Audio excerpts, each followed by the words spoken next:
यो भिडियोमा हामी एटेन्डेन्स पाठ चलाउन सिक्छौँ।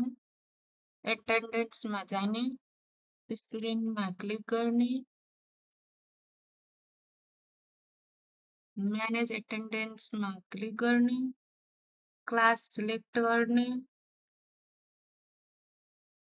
आजको डेट राख्ने, लोडमा क्लिक गर्ने,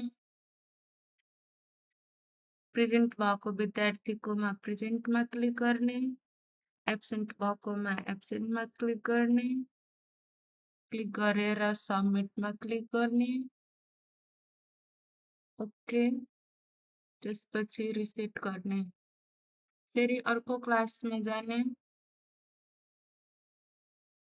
त्यसमा लोड गर्ने, लोड गरेर यदि कुनै विद्यार्थीले लिभ गरेको छ भने लिभ गर्ने, सबमिटमा क्लिक गर्ने, ओके, त्यसपछि फेरि रिसेटमा क्लिक गर्ने।